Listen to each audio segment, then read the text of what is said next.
नमस्कार दोस्तों, मैं हूं सुशील और आप सभी का आपके अपने चैनल पर हार्दिक स्वागत है। आज हम लेकर आए हैं संत कबीरदास के अमर और प्रेरणादायक दोहे। संत कबीरदास भारतीय संत परंपरा के एक ऐसे महान कवि हैं जिनके दोहे आज भी उतने ही प्रासंगिक हैं जितने सदियों पहले थे। उनकी वाणी हमें सत्य, प्रेम, विनम्रता और आत्मचिंतन का मार्ग दिखाती है। संत कबीरदास के दोहे ऐसे ही अमूल्य रत्न हैं जो सरल भाषा में जीवन के गहन सत्य को उजागर करते हैं। आइए इन अनमोल दोहों के माध्यम से आत्मज्ञान और आध्यात्मिकता की यात्रा पर चलते हैं। पहला दोहा।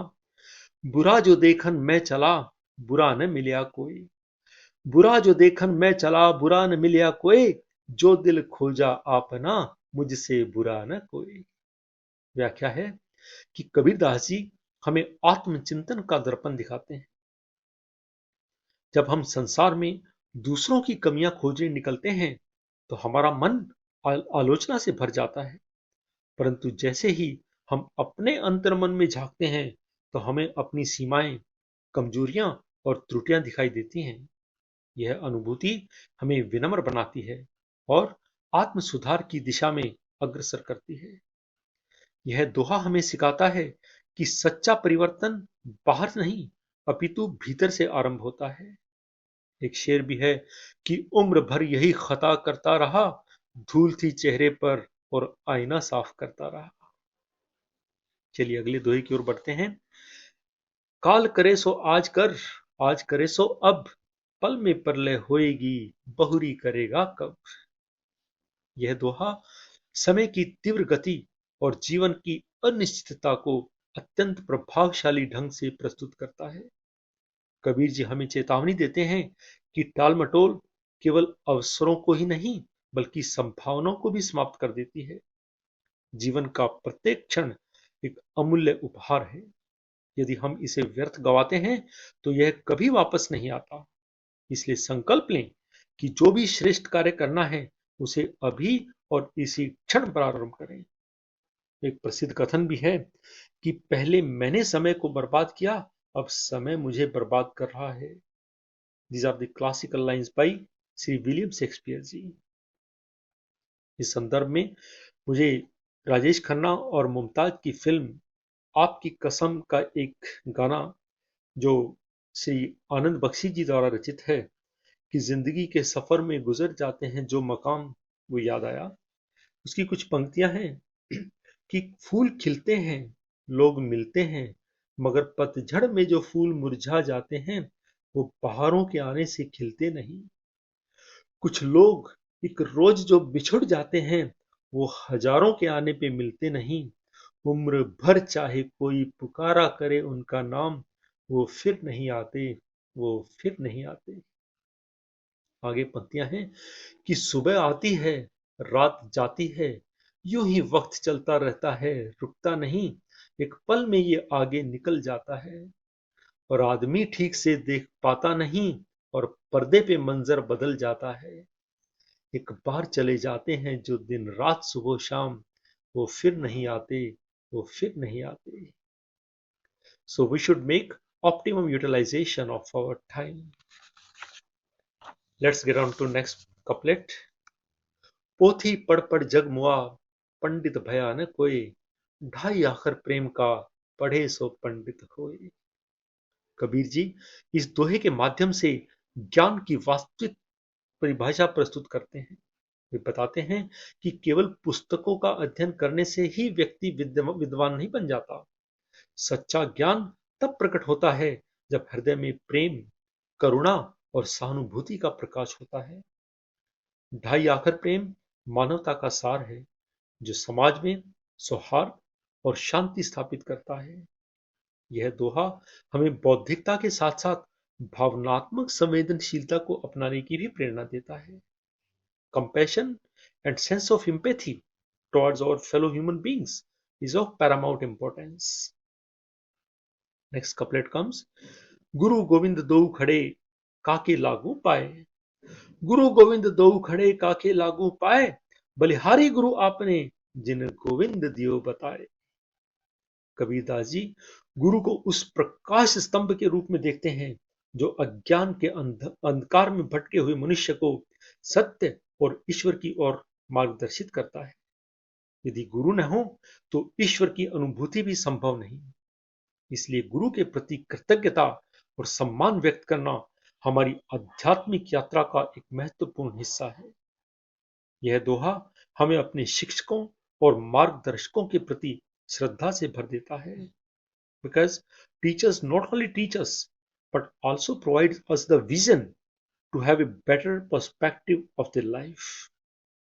Next couplet comes, ऐसी वाणी बोलिए मन का आपा खोए, औरन को शीतल करे आप हु शीतल होए।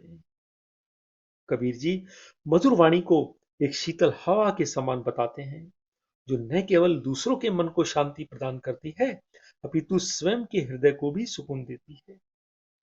जब हम अहंकार को त्याग कर प्रेम और विनम्रता से संवाद करते हैं तो संबंधों में विश्वास और सौहार्द स्वतः ही विकसित होता है। यह दोहा हमें शब्दों की शक्ति का सदुपयोग करने की प्रेरणा देता है। The crux is that behave with others as you are expecting others to behave with you. व्यक्ति जिस प्रकार उबलते हुए पानी में अपना चेहरा नहीं देख सकता, ठीक उसी प्रकार क्रोध की अवस्था में व्यक्ति उचित निर्णय नहीं ले सकता। अतः निर्णय सदैव शांत और शीतल मन से लिए जाने चाहिए। नेक्स्ट कपलेट कम्स, माला फेरत जुग भया फिरा न मन का फेर। माला फेरत जुग भया फिरा न मन का फेर, कर का मन का डार दे मन का फेर। इन पंक्तियों में कबीर जी बाहरी आडंबरों की अपेक्षा आंतरिक शुद्धता पर बल देते हैं। वे कहते हैं कि यदि मन में परिवर्तन नहीं तो बाहरी धार्मिक क्रियाएं केवल दिखावा बनकर रह जाती हैं। सच्ची भक्ति तब है जब व्यक्ति अपने विचारों, भावनाओं और आचरण को शुद्ध करता है। यह दोहा हमें आत्म परिवर्तन और सच्ची आध्यात्मिकता की ओर प्रेरित करता है। इस संदर्भ में तुलसीदास जी ने भी कहा है कि सकल पदार्थ है जग माही, कर्महीन नर पावत नाही। कर्म करना बहुत महत्वपूर्ण है। मनसा वाचा कर्मणा अर्थात मन, वचन और कर्म तीनों में सामंजस्य स्थापित करना अत्यावश्यक है। इस संदर्भ में मुझे एक कथानक याद आ गया। एक व्यक्ति था, शिव जी का बहुत बड़ा भक्त। उसने सोचा कि क्यों ना शिव जी भगवान से 1 करोड़ रुपए मांग लिए जाएं। इस मंशा से वह एक पेड़ के नीचे जाता है और समाधि लगाकर बैठ जाता है। मंत्रोच्चारण करता है कि ओम नमः शिवाय 1 करोड़ की लॉटरी लग जाए। यह कहते कहते वर्षों बीत जाते हैं और एक दिन उसका शरीर अस्थि पिंजर हो जाता है और वह मृत्यु को प्राप्त हो जाता है। ऊपर जब स्वर्ग में भगवान से साक्षात्कार होता है तो भगवान कहते हैं, आओ भक्त, तुम तो मेरे बहुत बड़े भक्त हो। यह सुनकर वह व्यक्ति कटाक्षपूर्ण कहता है कि प्रभु, क्या लाभ ऐसे भक्त होने का। भगवान कहते, क्यों, क्या हुआ? भक्त कहता है, प्रभु अभी भी पूछ रहे हो क्या हुआ? यह कहते कहते तो मैं आपके समक्ष आ गया हूं यहां पर। भगवान शिव हंसकर बोलते हैं, फिर भी भक्त कहो तो क्या हुआ? वह कहता है कि प्रभु मेरी तो एक ही मंशा थी कि ओम नमः शिवाय 1 करोड़ की लॉटरी लग जाए।